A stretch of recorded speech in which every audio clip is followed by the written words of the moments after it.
অনেক দিন পর আবার আমি এসে গেছি। এতদিন ভিডিও আসেনি কারণ আমার 12-এর টেস্ট এক্সাম হচ্ছিল, তো এই জন্যই বাড়িতে ছিলাম না আমি। আর এক্সাম শেষ হয়ে আবার চলে এসেছিলাম মেদিনীপুর। আর মেদিনীপুর আজকে সকালে বাবা এনে দিয়েছিল ছিনা পরোটা আর তরকারি, তো সেটাই খাচ্ছিলাম। আর তারপর আমি যেহেতু চিকেন খেতে একটু বেশি ভালোবাসি, তো বাবার জন্য আজকে চিকেন এনেছিল, যেহেতু অনেকদিন পর বাড়ি এলাম। আর মা আমার জন্য তৈরি করে দিচ্ছিল চিকেন পকোড়া।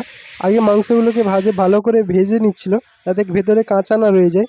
তোমরা কিভাবে চিকেন পকোড়া করো তোমরা কমেন্ট করে জানাও। আমরা তো এভাবেই ট্রাই করেছি। এটাও শিখেছিলাম একটা ইউটিউব দেখে, তো সেখান থেকেই শিখেছিলাম চিকেন পকোড়াটা করাটা। মা এক এক করে এবার ওই ব্যাটারের মধ্যে ডুবিয়ে ভালো করে ভেজে নিচ্ছিল। তারপর আমি নিজে করার চেষ্টা করছিলাম। অনেক দিন চিকেন পকোড়া আমার কোনো রান্নাই করা হয়নি, তো এই জন্য নিজে যেহেতু হাতে তেল পড়ে যায় আর আমি করিনি। আর চিকেন পকোড়ার সঙ্গে কাসন্দি আর কাঁচা পেঁয়াজ দিয়ে খেলাম, খুব ভালো লাগে খেতে। তোমরাও ট্রাই করে দেখবে। আর যেহেতু গরম ছিল এই জন্য আস্তে আস্তে ফুঁ দিয়ে খাচ্ছিলাম।